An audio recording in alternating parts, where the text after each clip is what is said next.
Maneno ya Kiambu. Vera Mora, KTN.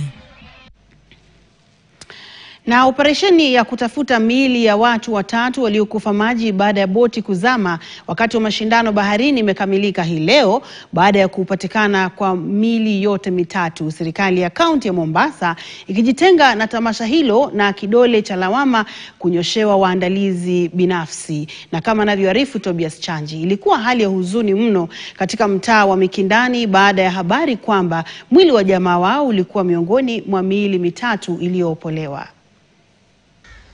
Tunakaribishwa na huzuni na simanzi katika nyumba hii iliyoko mtaa wa Mikindani. Familia hii inaomboleza kifo cha jamaa wao wa miaka 23.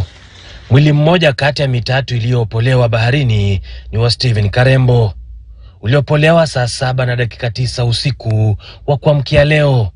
Mamake Dama Kashaha ana uchungu mwingi.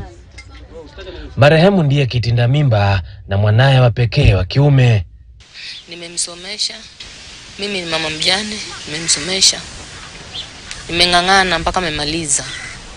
Ameenda driving, amemaliza.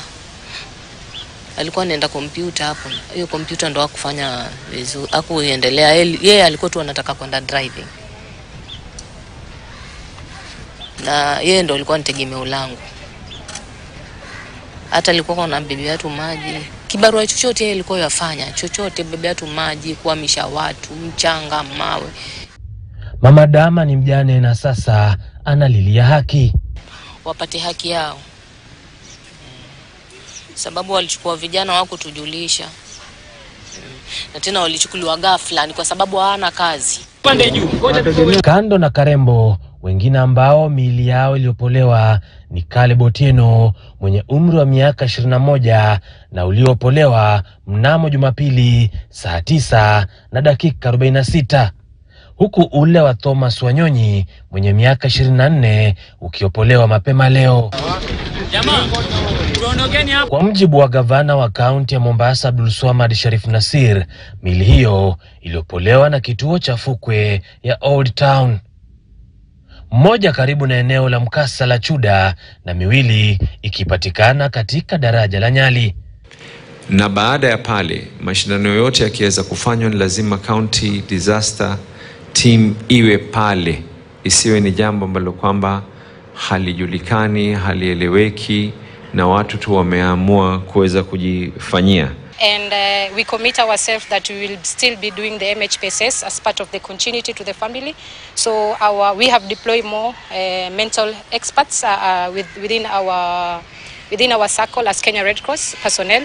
So we'll be heading to Bangla, to the mortuary, and even to Bangla to continue the sessions.